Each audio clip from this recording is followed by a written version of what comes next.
Okay guys.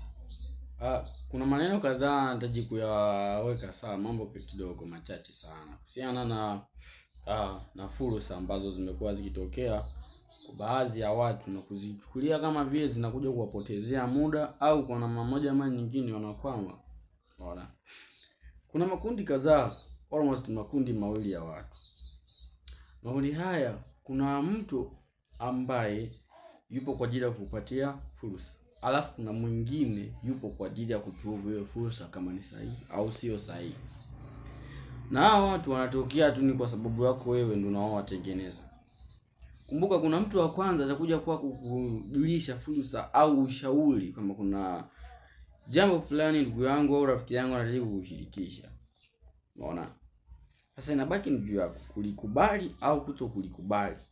It means ukisha likubali na kuona kama vile ina manufaa kwa upande wako, unaweza ukashirikiana naye na anakuambia kabisa, mimi mafunzo haya maelekezo haya nitakupatia bure kabisa.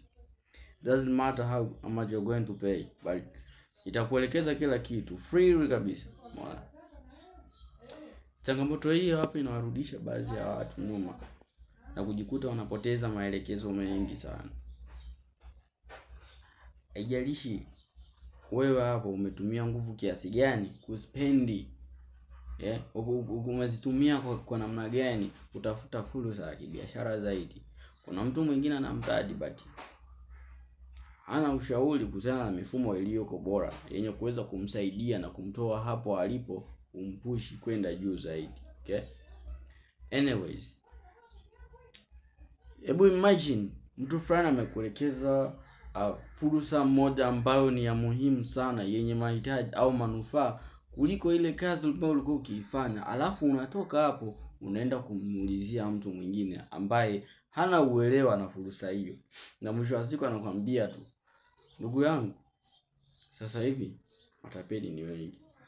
Umeona? Sasa ile sentence tu ya kusema matapeli, it means direct anakurudisha kwamba kwenye akili yako hata yule aliyekuja kukujuza hiyo fursa atakuwa kwenye hilo kundi.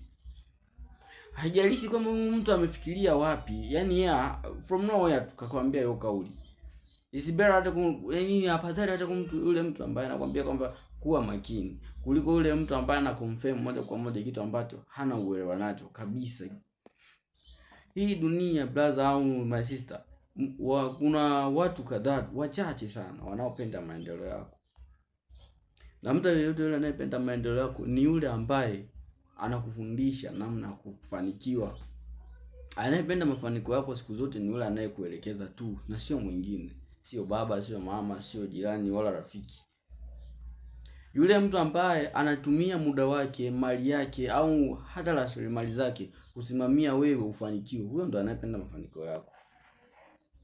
Unajua kwa nini? Wewe umewahi kujiuliza kwamba kwa nini mwalimu anatumia nguvu nyingi sana kuwafaulisha wanafunzi, lakini yule ufaulu wa wanafunzi haupunguzi wala kuongeza chochote kwenye mshahara wake. Imagine analipwa 500 kwa mwezi. Kwa hata kisha ingia tu darasani akasaini, hii hapo wewe mshahara wake unasoma, lakini wewe vipi ambao unasoma? Apambane sana upate A ya somo lake.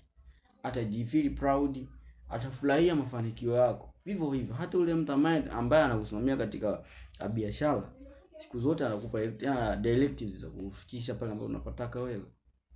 Atakuonesha kwamba unataka kitu gani. Atakusimamia kwa namna moja nyingine ili upige hatua katika uchumi ambao unauhitaji. It doesn't matter anatumia kitu gani au nguvu gani, but anahitaji wewe ujifunze. Huyo ndiye mtu aliyeko sahihi katika maisha yako. Make sure that we are going to be someone who is going to search for reality and not for negativity only. Unakuta mtu yeye akiambiwa chochote kile, yeye anatafuta tu sababu ya kukipinga. Muhimu tu iko kitu kina include maendeleo. Yeye hawezi kufikiria kama hiyo kitu kina faida gani kwa muda huo. Atafikiria tu negative side ili kusudi tu apate kukipinga. My dear, vijana wengi tumekuwa wazembe sana kwenye kufanikiwa. Na tumejikuta tumespend muda mwingi kwa kutafuta mafanikio kwa vitu ambavyo vina advantages ndogo sana. Doesn't matter hivyo vitu vina uwepesi kiasi gani. Tunapambana kutafuta ajira. Ajira siku zote ni sehemu ya mafanikio inayokuepusha na changamoto. Siku zote mtu anayetaka ajira, huyu hapo sio risk taker. Anaogopa yale madhara au changamoto inaweza kumkuta wakati wa kazi, ile panda na kushuka ya malipo ndo anaikwepa kabisa. Huyo ni mwajiriwa. Mwajiriwa anaogopa nini? Risk. Whatever the case, anahitaji kitu ambacho ni specific katika maisha yake. Sasa ni wewe mwenyewe unataka fursa aina gani? Fursa uliokutana nayo ina advantage gani kwako? Acha kufikiria namna gani unaenda kuipinga hiyo fursa. Hebu fikiria kwamba hiyo fursa inaenda kukusaidia kwa kiasi gani. Biashara ziko za aina nyingi sana, na pia biashara zipo zinafanyika katika level za aina tofauti tofauti. Ni wewe unataka uifanye katika mandhari gani? Blaza, kila kitu kinahitaji network. Kama huna network bro, ukilei kwenye personal service only itakuchelewesha. Wewe unajikuta unasimama dukani muda mwingi. Unasimama kwenye, unajua kwa nini sasa hivi watu wameanza kuanzisha mtandao wa mawinga? Kwa nini mtu atumie mawinga kwenye mauzo yake? Anajua kwamba nikutumia hawa watu nitafanikiwa kuuza bidhaa zangu kwa wepesi zaidi. Huo ni mtandao. Usiende utafuta negative side ya kitu ambacho kinakutafutia mafanikio na kutafuta confirmation tu ya kukipinga.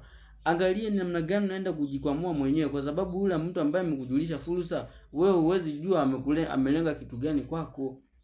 Kama mtu anakuelekeza kama ndugu yangu, ukifanya hivi na 1 2 na 3 utafanikiwa zaidi kuliko hiyo kazi ambayo umeifanya wewe.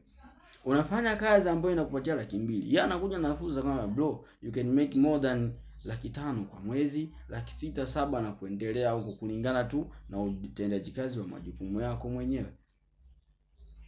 Lakini unakuta mtu yeye anasema hapana, hawa watu hawa siwaelewi. Kwa nini? Kwa sababu wamempresentia hela nyingi kuliko uwezo wake. Kuna mtu mwingine ukimuonesha tu kitu kikubwa, yeye anaanza kukijaji tu ili mradi tu akipinge. Sasa fursa haziko hivyo ndugu yangu. Yaani ukiwa ni mtu wa kupinga kila kitu, wewe utajikuta wenzao wanapiga hatua, wewe unabaki nyuma kila wakati. Ndio wale unaanza kulaumu kwamba ajira hakuna. Ajira sawa hakuna, lakini vipi na fursa zipo? Hey, comment hapo kama una neno la kusema, tutashare. 0766683517 WhatsApp number ndio hii hapo. Tunaweza kushare ideas nyingi za kibiashara. Ndio nimeanza guys. Twende pamoja. Tutajifunza mengi. Naitwa Mr. Fast Classic. Hakuna anayeweza kukusaidia wewe anayeweza kukusaidia wewe au anayefurahia mafanikio yako isipokuwa yule anayekuletea njia na directives za mafanikio. Mtu anayekuonesha njia ya kutoka kwenye kipato cha shilingi 5,000 kupeleka kwenye kipato cha shilingi 10,000, 20,000, huyo ndiye mtu sahihi kwako. Epukana na yule ambaye anakuambia usifanye hicho. Wewe amesema usifanye hicho, umemuuliza sasa kama umekataa nisifanye hiki, au umesema ile fursa sio nzuri, hebu unanishauri vipi? Mimi nifanye kipi ambacho kina malipo zaidi ya haya ambayo ninapata sasa hivi? That is all about. Hakuna atakaye kuhurumia katika huu ulimwengu. Dunia haina huruma. Nobody cares. Wakati wewe unalia njaa, kuna mwenzako anapiga hatua na anasherehekea, tena anakula mpaka anamwaga chakula. Kuwa mwepesi kuangalia fursa zinazokuja katika macho yako. Hivyo tu.